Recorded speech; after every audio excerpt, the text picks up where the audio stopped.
आज के समय में हमारी जिंदगी में इंटरनेट का क्या रोल है और क्या इंपॉर्टेंस है, ये हमें आपको बताने की बिल्कुल भी जरूरत नहीं है। आज वो वक्त है जब इंटरनेट हमारी बेसिक जरूरत बन चुका है। हर हाल में इंसान को इंटरनेट चाहिए। इंटरनेट हमारी जरूरत होने के साथ साथ कुछ कुछ केसेस में एडिक्शन भी बन चुका है। लेकिन क्या आपके मन में ख्याल आया है कि आखिर इंटरनेट को कौन चला रहा है? कोई ना कोई तो होगा जरूर जो इस पूरे सिस्टम को कंट्रोल कर रहा होगा। अब शायद आपको लगता हो कि इंटरनेट प्रोवाइड करने वाली ये कंपनियां ही इंटरनेट को कंट्रोल करती होंगी, जैसे कि जियो, एयरटेल, वीआई वगैरह। लेकिन अगर आप ऐसा सोचते हैं तो बिल्कुल गलत है। या फिर आपको लगता होगा कि हमारी गवर्नमेंट इंटरनेट को कंट्रोल करती है, पर ऐसा भी नहीं है।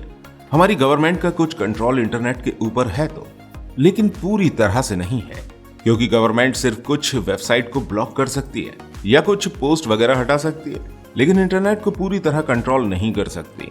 अब आपको लग रहा होगा कि शायद गूगल, फेसबुक, यूट्यूब इस तरह की कंपनी इंटरनेट को कंट्रोल करने का काम करती होंगी, क्योंकि यही तो कंपनियां हैं जो कि सबसे ज्यादा पॉपुलर हैं और इन्हीं के पास सबसे ज्यादा डेटा भी है। लेकिन ऐसा भी नहीं है। इन कंपनियों का कंट्रोल सिर्फ हमारी वेबसाइट के ऊपर है। अगर आप खुद कोई दूसरी वेबसाइट बनाते हैं तो ये कंपनी आपकी वेबसाइट में इंटरफेयर नहीं कर सकती। अब यहाँ एक और सवाल खड़ा होता है कि अगर हम इंटरनेट पर कोई वेबसाइट क्रिएट करते हैं तो आखिर वो कौन है जो हमें वेबसाइट क्रिएट करने के लिए स्पेस दे रहा है? और दोस्तों, आज के समय में फ्रीडम और डेमोक्रेसी मेंटेन करने के लिए इंटरनेट काफी ज्यादा नेसेसरी हो चुका है, क्योंकि हमारी दुनिया में बहुत से ऐसे देश भी हैं जो अपने नागरिकों को इंटरनेट से बहुत दूर रखते हैं, ताकि वहां रहने वाले सिटीजन कभी उनके खिलाफ आवाज ना उठा सके। जैसे कि नॉर्थ कोरिया। नॉर्थ कोरिया में इंटरनेट पूरी तरह से बैन है। वहां किसी भी आम नागरिक को इंटरनेट इस्तेमाल करने की परमिशन नहीं है, सिर्फ कुछ ऑफिसर्स को छोड़कर। इसके अलावा चाइना के अंदर भी वहां के आम नागरिकों के लिए कई सारी वेबसाइट को चाइना की गवर्नमेंट ने पूरी तरह से बैन कर रखा है, क्योंकि चीनी गवर्नमेंट अपने सिटीजन का ब्रेन वॉश करना चाहती है। दोस्तों, जिस तरह इंटरनेट हमारे लिए जरूरी है, इसी तरह इंटरनेट क्या है और ये कैसे काम करता है, इसकी जानकारी होना भी हम सब के लिए बहुत ज्यादा जरूरी है। आपने देखा होगा कि YouTube की वेबसाइट का लिंक www.youtube.com है, और इस लिंक में जो YouTube है उसे डोमेन नेम कहा जाता है, और इसके आगे जो .com लगाया गया है इसे टॉप लेवल डोमेन के नाम से जाना जाता है। अगर आप इंटरनेट पर कोई वेबसाइट बनाना चाहते हैं तो आपको सबसे पहले अपना डोमेन नेम परचेज करना होगा। अब आप सोच रहे होंगे कि आखिर डोमेन नेम कहां से खरीदा जाएगा? तो दोस्तों, इंटरनेट पर कई सारी ऐसी वेबसाइट है जो डोमेन नेम को बेचने का काम करती हैं, और इस तरह की बहुत सी वेबसाइट्स मौजूद हैं जहां से आप डोमेन नेम परचेज कर सकते हैं। लेकिन यहाँ सोचने वाली बात यह है कि आखिर इन वेबसाइट्स को डोमेन नेम बेचने का हक कौन दे रहा है? इन वेबसाइट को ये फ्रीडम कौन दे रहा है कि वो डोमेन नेम बेच सके? अब देखने में तो ऐसा लगेगा कि इन वेबसाइट का ही इंटरनेट पर कंट्रोल होगा और यही डिसाइड करेंगे कि किसके पास कौन सी वेबसाइट होगी, लेकिन ऐसा बिल्कुल भी नहीं है। इन वेबसाइट्स के ऊपर भी एक अथॉरिटी काम करती है जिसे ICANN के नाम से जाना जाता है, और इसका पूरा नाम है internet corporation for assigned name and number.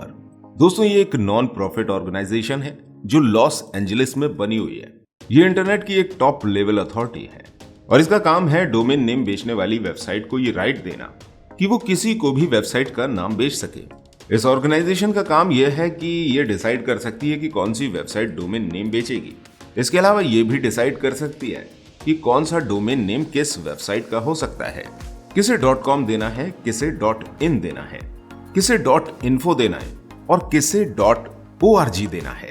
ये सब कुछ डिसाइड करने का काम ICANN का है। ICANN बताता है कि आप .com नाम की वेबसाइट बना सकते हैं या .in नाम की वेबसाइट बना सकते हैं। दोस्तों, वैसे तो ये एक नॉन प्रॉफिटेबल ऑर्गेनाइजेशन है, लेकिन इसका काम है अलग अलग कंपनियों को डोमेन नेम सेल करना, और जिन कंपनियों को ये डोमेन नेम सेल करती है उन्हें रजिस्ट्रीज के नाम से जाना जाता है।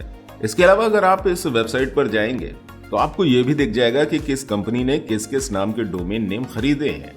दोस्तों, रजिस्ट्रीज के नीचे आते हैं रजिस्ट्रार कंपनी, जो कि डोमेन नेम लोगों को बेचने का काम करती हैं। अब शायद आपको लग रहा होगा कि ICANN ही वो कंपनी है जो पूरे इंटरनेट को कंट्रोल करती होगी, यानी कि इंटरनेट का मालिक ICANN ही है। लेकिन ऐसा नहीं है, क्योंकि इंटरनेट एक बहुत ही डिसेंट्रलाइज्ड नेटवर्क है। इंटरनेट एक बहुत बड़ा जाल है, और जो भी मोबाइल या कंप्यूटर इंटरनेट से कनेक्ट है उन सभी ने मिलकर इंटरनेट को बनाया है। और इन सब को कनेक्ट करने का काम एक सर्वर कर रहा है। फिर वो आपका मोबाइल फोन हो या कोई कंप्यूटर हो, सबको एक दूसरे से सर्वर से कनेक्ट कर रखा है। इंटरनेट को चलाने के लिए पूरी दुनिया के अंदर बड़ी बड़ी अंडर वाटर केबल्स को बिछाया गया है और ये केबल्स ही दुनिया के सभी कंप्यूटर को एक दूसरे से जोड़ने का काम करती हैं और इन्हीं की वजह से इंटरनेट का फॉर्मेशन होता है। अब आप सोच रहे होंगे कि जब हमारा मोबाइल फोन किसी केबल से कनेक्ट नहीं है तो फिर मोबाइल में इंटरनेट किस तरह से चलता होगा। तो असल में हमारा मोबाइल टावर से कनेक्ट रहता है। इन मोबाइल टावर की रेंज 4G या 5G तक रहती है। आप तभी अपने मोबाइल में इंटरनेट चला सकते हैं जब आप उस टावर के पास है। अगर आप टावर से दूर चले जाते हैं तो आपको इंटरनेट की सुविधा नहीं मिलेगी, यानी कि आपका कनेक्शन इंटरनेट से खत्म हो जाएगा। और ये मोबाइल फोन के टावर वायर से कनेक्ट रहते हैं और टावर के ये वायर पूरी दुनिया के इंटरनेट वायर से कनेक्ट रहता है। दोस्तों, देखा जाए तो जिस कंपनी ने इन वायर्स को बिछाया है उसके पास काफी ज्यादा पावर है, क्योंकि यही कंपनी इंटरनेट को अलग अलग जगह पर प्रोवाइड कर रही है। और वायर बिछाने वाली इस कंपनी को ISPs के नाम से जाना जाता है, यानी कि इंटरनेट सर्विस प्रोवाइडर। और गवर्नमेंट के कहने पर ये इंटरनेट सर्विस प्रोवाइडर कुछ वेबसाइट को ब्लॉक भी कर सकते हैं, लेकिन उनके पास इतनी पावर नहीं होती कि ये सभी चीजों को कंट्रोल कर लें। इसी तरह दोस्तों, जैसे कि हर मोबाइल फोन का अपना एक अलग नंबर होता है जिसके जरिए आप दूसरे मोबाइल पर कॉल करते हैं, इसी तरह हर वो डिवाइस जो इंटरनेट से कनेक्ट रहती है उसका अपना एक IP एड्रेस होता है। फिर वो आपका कोई कंप्यूटर हो, लैपटॉप हो या स्मार्टफोन हो या टैबलेट वगैरह हो, यानी कि इंटरनेट से कनेक्ट हर एक चीज का एक IP एड्रेस जरूर होता है। इसके अलावा हर वेबसाइट का भी अपना एक अलग IP एड्रेस होता है। इसी तरह जब हम अपने ब्राउजर के ऊपर कोई IP एड्रेस लिखते हैं तो वो किसी और सर्वर पर चले जाता है। इसके बाद आपको दूसरे सर्वर की वेबसाइट अपने कंप्यूटर पर दिखाई देती है। अब आप सोच रहे होंगे कि हम तो अपनी वेबसाइट पर डोमेन नेम डालते हैं, ना कि IP एड्रेस। तो दोस्तों, हम आपको बता दें कि डोमेन नेम को IP एड्रेस से कनेक्ट किया गया है। IP एड्रेस को हम रीड नहीं कर सकते हैं क्योंकि ये डिजिट्स और नंबर में लिखा होता है, और डोमेन नेम को हम बहुत आसानी से रीड कर सकते हैं। इसलिए हमें IP एड्रेस डोमेन नेम की तरह शो होता है। जब हम अपने किसी कंप्यूटर में डोमेन नेम को लिखते हैं तो वो डोमेन नेम IP एड्रेस में कन्वर्ट हो जाता है और इसे कन्वर्ट करने का काम सर्वर करता है। और जब किसी वेबसाइट को ब्लॉक करना होता है तो डोमेन नेम सर्वर के जरिए वेबसाइट को ब्लॉक किया जाता है। यानी कि अगर आप कोई डोमेन नेम लिखें और वो डोमेन नेम IP एड्रेस से कनेक्ट ही ना हो। अब चलिए बात करते हैं कि आखिर इंटरनेट को कौन कंट्रोल कर रहा है। इसका सही जवाब है कि असल में इसे कोई कंट्रोल नहीं कर रहा, और देखा जाए तो हम सभी इसे कंट्रोल कर रहे हैं, क्योंकि इंटरनेट तभी चल सकता है जब ये एक डिसेंट्रलाइज्ड सिस्टम हो। और अगर आप इंटरनेट के एक पार्ट को खरीदना चाहते हैं या उसका हिस्सा बनना चाहते हैं तो ऐसा आप तभी कर पाएंगे जब आप अपनी एक वेबसाइट बनाते हैं। और ऐसा करने के लिए सबसे पहले आपको एक डोमेन नेम खरीदना होगा। उसके बाद आपको एक सर्वर खरीदना होगा जिसको होस्टिंग भी कहा जाता है, जहां पर आपकी वेबसाइट होस्ट करेगी, जहां आप अपनी वेबसाइट को स्टोर कर सके।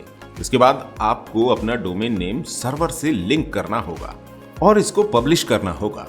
तो दोस्तों, उम्मीद है कि आपको बहुत सी नई जानकारियां मिली होंगी। दोस्तों, इस तरह की और भी वीडियोस हमने अपने चैनल पर बनाई हुई हैं, आप उन्हें भी जाकर जरूर देखिएगा। वीडियो पसंद आए तो इस वीडियो को लाइक अवश्य कीजिएगा। वीडियो में अंत तक बने रहने के लिए आपका दिल से धन्यवाद।